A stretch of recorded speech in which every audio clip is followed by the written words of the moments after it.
गडचिरोली जिल्ह्यातील दुर्गम आणि नक्षलग्रस्त भागातील विद्यार्थ्यांच्या आयुष्यातील अविस्मरणीय क्षण आज अनुभवायला मिळाला। सामाजिक न्याय व विशेष सहाय्य विभागाच्या पुढाकारातून गडचिरोली जिल्ह्यातील निवासी शाळांमध्ये शिक्षण घेणाऱ्या 120 विद्यार्थ्यांनी पहिल्यांदाच विमान प्रवास करत दिल्लीकडे झेप घेतली। शिक्षणासोबतच व्यापक दृष्टिकोन निर्माण करण्याच्या उद्देशाने आयोजित करण्यात आलेल्या या विशेष शैक्षणिक सहलीमुळे विद्यार्थ्यांमध्ये प्रचंड उत्साहाचं वातावरण पाहायला मिळालं। 29 मे ते 1 जून दरम्यान आयोजित या दौऱ्यासाठी विद्यार्थ्यांनी नागपूर विमानतळावरून दिल्लीकडे प्रस्थान केलं। सिरोंचा, वांगेपल्ली आणि नवेगाव येथील निवासी शाळांमधील इयत्ता 9वीचे विद्यार्थी या उपक्रमात सहभागी झाले आहेत।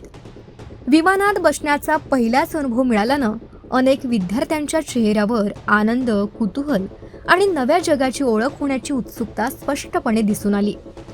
दिल्ली दौऱ्यात विद्यार्थ्यांना देशाच्या लोकशाहीचं प्रतीक असलेल्या संसद भवनासह राष्ट्रपती भवन आणि विविध ऐतिहासिक वारसा स्थळांना भेट देण्याची संधी मिळणार आहे।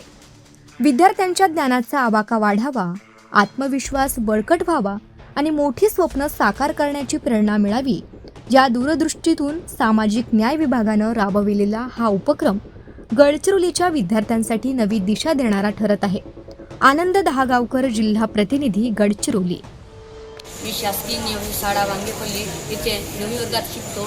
तर आज आम्ही पहिल्यांदा विमानावर बसणार आहोत आणि विमानावर बसून दिल्ली येथे राष्ट्रपती भवनमध्ये जाणार आहोत। यासाठी मी समाज कल्याण विभागाचे व तसेच श्री डॉक्टर सचिन मडावी सरांचे आभार व्यक्त करतो। नमस्कार, माझे नाव सृष्टी मनोहर कुंभी। मी अनुजाती नवबौद्ध व मुलींची निवासी शाळा सिरोंचा येथे शिक्षण घेत आहे।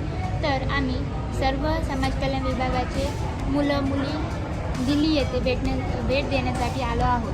तरी आम्ही एअरपोर्टवर आहोत। आम्हाला खूप छान वाटत आहे। येताना खूप मजा आली। आम्ही सर्वजण मिळून आलो आणि राष्ट्रपती भवनमध्ये भेट देणार आहोत।